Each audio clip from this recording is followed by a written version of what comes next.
मम्मा,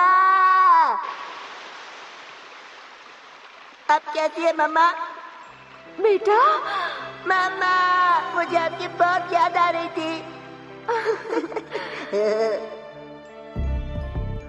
hey guys, अगर आपने मेरी निंजा हथौड़ी वाली पिछली वीडियो देखा होगा तो आपने ये बात ज़रूर सोचा होगा कि आखिर अमारा अपनी निंजा आइडेंटिटी लोगों को क्यों नहीं दिखाता, जबकि वहीं पे दूसरी तरफ हथौड़ी, शिंजो और शिशिमानु अपनी आइडेंटिटी किसी से भी नहीं छुपाते हैं कि वो एक निंजा हैं। और साथ ही साथ क्या कभी आपने ये सोचा है कि अमारा के मॉम एंड डैड कौन हैं और कहाँ हैं? अमारा हथौड़ी और बाकी ईगा निंजास को इतना हेट क्यों करता है? और हाँ, ये भी कि अमारा एक गुड कैरेक्टर है या फिर बैड कैरेक्टर। अब इन सभी बातों का जवाब आपको तब पता चलेगा जब आप ये पूरी कहानी सुनोगे। So hey guys, this is Harsh and without wasting any more time, let's get started to our new video series bringing your childhood memories back, part 5 with this small intro.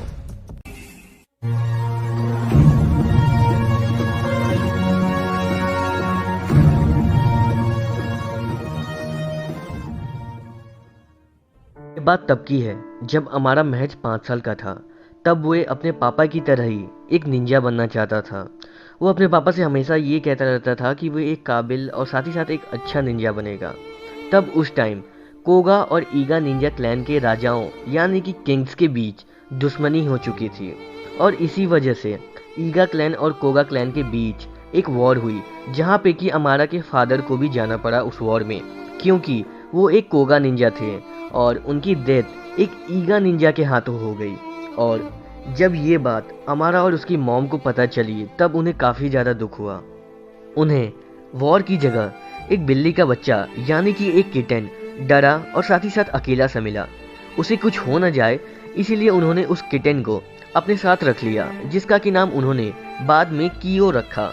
फिर उस टाइम अमारा की मॉम ने उससे कहा कि तुम यहाँ पे सेफ नहीं हो, इसलिए तुम और कियो दोनों के दोनों सिटी चले जाओ और एक आम इंसान की ज़िंदगी जियो। और ये बात किसी को भी मत बताना कि तुम एक कोगा निंजा हो, नहीं तो तुम्हारी ज़िंदगी खतरे में पड़ सकती है। तुम एक आम आदमी बन के ही एक महान आदमी बनना। और इस कहानी का प्रूफ निंजा हथौड़ी की मांगा सीरीज में और साथ ही साथ एक एपिसोड में इनडायरेक्टली अमारा के थ्रू बताया गया है। यकीन नहीं होता तो फिर खुद ही देख लो। मुझे अपने घर को छोड़े सालों बीत गए। तब से मैं इस शहर में अकेला रहता हूँ। मैं उनसे झगड़ के नहीं आया, उन्होंने मुझे भेज दिया क्योंकि वो चाहती थी कि मैं एक दिलेर और एक कामयाब इंसान बनूँ।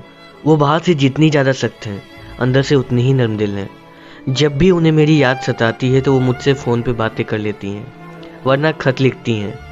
उन्हें हमेशा मेरी फ़िक्र रहती है। वो हमेशा सिर्फ मेरे बारे में ही सोचा करती हैं। मम्मा, आपने मेरे लिए जो कुछ भी किया उसके लिए मैं आपका बहुत बहुत शुक्रगुजार हूँ। मैं वादा करता हूँ कि एक दिन मैं एक कामयाब इंसान बनूंगा और आपकी उम्मीदों पे खरा उतरूंगा।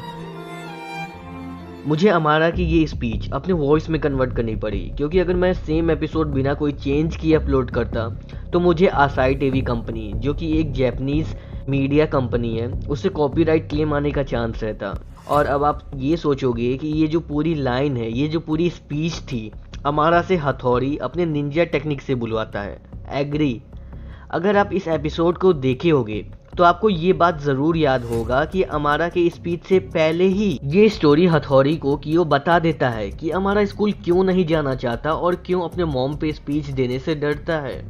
उसका मानना है कि अगर वो स्पीच दिया पूरे क्लास के सामने तो वो अपने इमोशंस कंट्रोल नहीं कर पाएगा और रो देगा, जो कि उसे एक कमज़ोर इंसान बनाता है। इसीलिए वो नहीं चाहता है स्पीच देना। मगर कियो के बहुत ज़्यादा इंसिस्ट करने पे हथौड़ी अमारा की हेल्प करने के लिए रेडी हो जाता है। और बाकी की बातें तो आप जानते ही हो कि आगे क्या हुआ। पर अमारा ने उसके पापा से एक वादा किया था कि वो एक काबिल निंजा बनेगा, इसीलिए वो अपनी निंजा आइडेंटिटी को छुपा के निंजा ट्रेनिंग करता है। कियो और अमारा अकेले ही रहते हैं और वो अपने जेब खर्च के पैसे भी खुद ही कमाते हैं। हथौड़ी, शिंजो और शिशिमानु के सिटी में आने का कारण भी यही था। और देखा जाए तो अमारा एक बैड कैरेक्टर नहीं है, वो बस उन्हें दिखाता है कि वो सारे ईगा निंजास को हेट करता है। सो गाइज, यही थी हमारा की रियल लाइफ स्टोरी। और अगर आपको और डिटेल में जानना है शो के बारे में तो मैंने ऑलरेडी पूरी की पूरी शॉर्ट डॉक्यूमेंट्री निंजा हथौड़ी के ऊपर बना करके पोस्ट कर दी है। उस वीडियो का लिंक आपको ऊपर आई बटन के साथ साथ डिस्क्रिप्शन बॉक्स में भी मिल जाएगा। और हाँ, अगर आपको ये वीडियो पसंद आती है तो याद से हमारे चैनल को सब्सक्राइब करके नोटिफिकेशन बेल ऑन कर लेना। तो मिलते हैं जल्दी ही एक और अमेजिंग और इंटरेस्टिंग सी वीडियो के साथ। तो तब तक के लिए टाटा बाय बाय सायोनारा सबा खैर, कीप वॉचिंग।